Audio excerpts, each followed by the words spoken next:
হে হরিয়ে শ্যাম বরণ দেহা তোমার, এ পিত বখন মোর হরি হরি, এ পিত বখন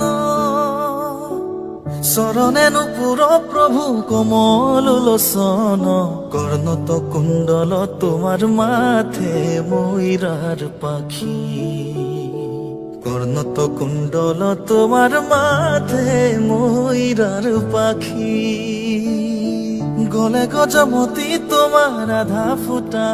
আখি, কর্ণত কুণ্ডল তোমার মাথে ময়ূরার পাখি। হে হরিয়ে শ্যাম বরণ দেহা তোমার, এ পিত বখন মোর হরি হরি, এ পিত বখন